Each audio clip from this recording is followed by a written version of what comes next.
What do you think of the youth of America? Well, I think they're crazy chair-threat maniacs. They're fat. They smoke weed and use drugs. They're killing children at the age of 6. I won't really live in America that I won't be safe. But where did the British youths get this image of their American counterparts? Television, the drug of the nation.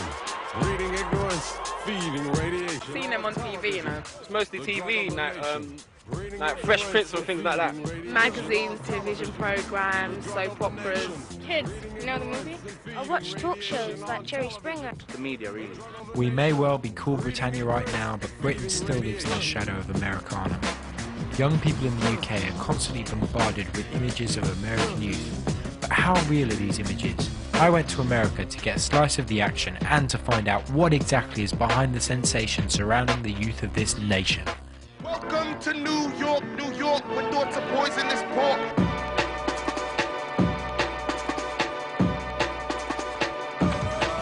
I started off by asking if they thought English people see American youths correctly. No, not at all. Nah, but I'm not from England, y'all. I wouldn't know nothing like that, but you know what I'm saying? They kind of laugh at us. I think the world sees America as like an awesome place. Everybody wants to come to America. Everyone wants to emulate the American culture, and I don't think that our culture is worthy to be emulated. I think that America should die. They try to be like us, that's their problem. We're considered like slackers, I think. I think we're stereotyped a lot. They represent a fantasy life. I think, personally, that American youth is portrayed on TV as a bunch of assholes. Just make us look like we low lives. And well, it ain't like you see it on TV strapped or something like this 5-year-old kids walking around with guns. I think what the public needs to understand is that what you see on TV is just a small fraction of what America is actually like. When I saw it on telly, I thought I was actually really excited, but also a bit scared. It ain't like you come to New York and niggas is gonna shoot you for no reason. The media, as far as newspaper and TV and radio and television and all that stuff, they don't really seem to talk about the positive things that young people do. As you have been going around New York City and everything, you have seen that it's not all this show about gang, drugs. It's not all about that. So what are our friends in the media doing about making sure the youth's image is accurate?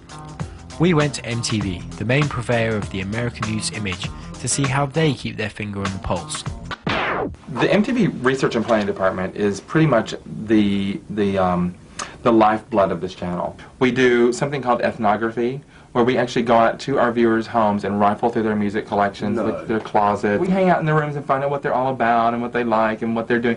We talk about sex, we talk about drugs, we talk about music they like, movie stars they're into, all kinds of things like that. When we sit at a boardroom table, you know, with someone from programming and someone from promotions and someone from press and the president and all these kind of things, I bring the consumer's point of view.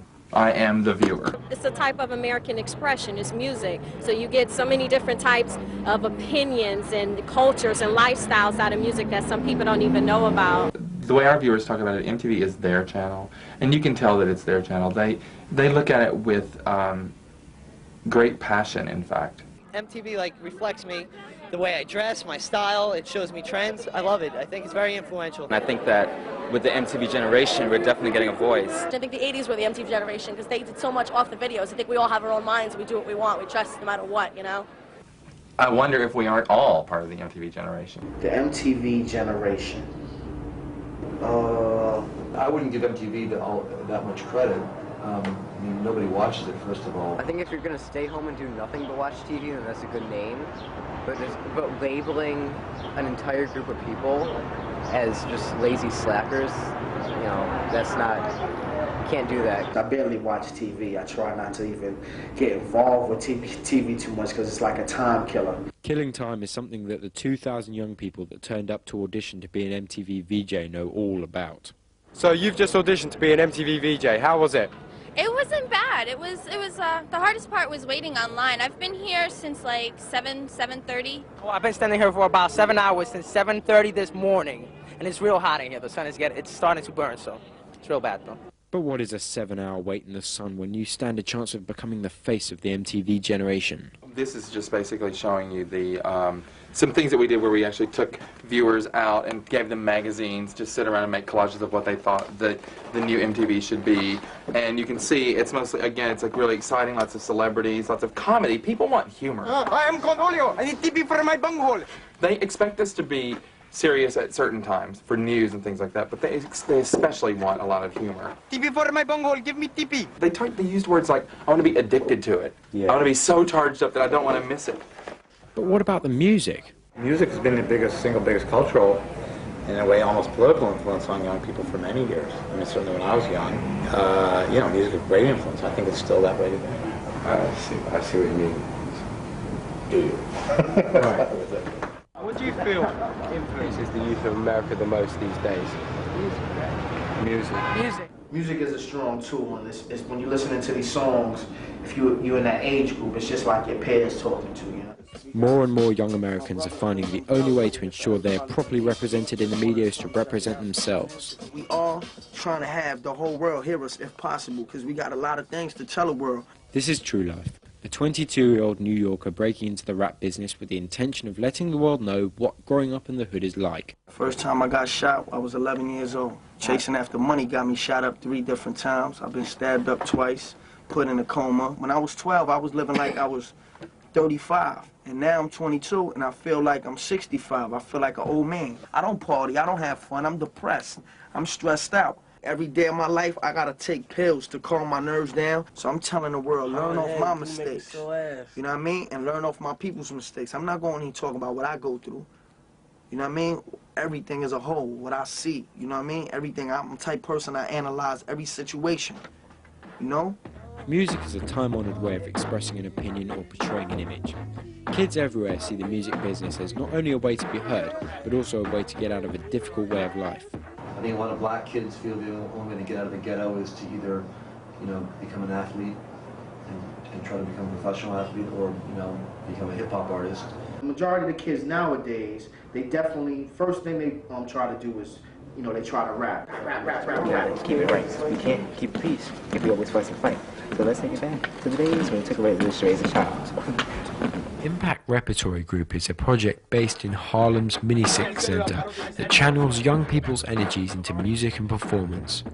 Well, what we're trying to do with this program, which is called the Impact Repertory Company, is to let kids know that their ideas are powerful and valuable, and that they don't have to wait for those things to kind of be altered and recycled and sold back to them. When you're in a creative process, it's all good. The motto of a process like this is that it's all good. We are known as Impact Repertory Team, IRT. So when we come on stage, we want people to say Impact, and we're going to tell them what we're going to do. Impact Funk is what it is, promoting non-violence. I can't stand to see my people fighting. There's a very great and wonderful future for the project, because there's a very great and wonderful future for these kids. But can there ever be a real acceptance of a youth forum in the mainstream media? If you ask Corey, Donald and Darkeith, they'll tell you the answer is yes. They run a Chicago-based newspaper called New Expression that boasts a readership of 120,000 people. We deserve to be heard as well, not just have adults be our voice. And get this, it's staffed entirely by teenagers. You'll never see too many teenagers, you know, come out and give their opinion, because as the old cliche goes, children in general are to be seen and not to be heard. Teens can, you know, cover big things and, you know, not, you know, say it in a childish way. So having clearly showed Chicago that teens in the media are a force to be reckoned with, I asked the New Expression boys what they had next on their agenda. We want to put, you know, YC and New Expression, you know, out throughout the world. We love y'all. We'll see y'all. So the youth of today in the USA are taking gradual steps on the road to taking control of a section of the media that they can use to tell their true life stories and show their real images. If the American youth are making an imprint on the media and telling their stories, how long before the British youth are doing the same? Well, let's see. I'm British, I'm 17, and I've just told a story in the form of a TV program. Looks like it's already happening.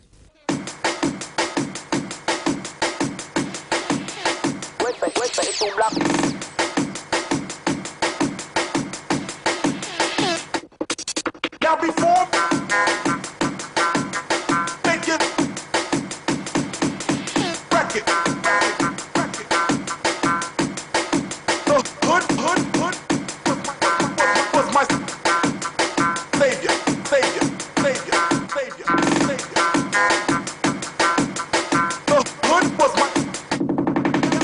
my. So if you're between the ages of 13 and 19 and you would like to have your voice heard or tell your story, then write to YCTV at this address.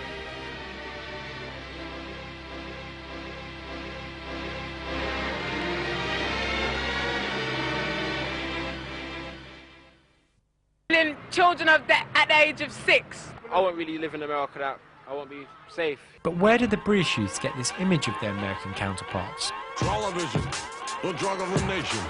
Reading ignorance, feeding radiation. Seen them on TV, you know. It's mostly TV, like fresh Youth. But how real are these images? I went to America to get a slice of the action and to find out what exactly is behind the sensation surrounding the youth of this nation. Welcome to New York, with thoughts of poisonous pork.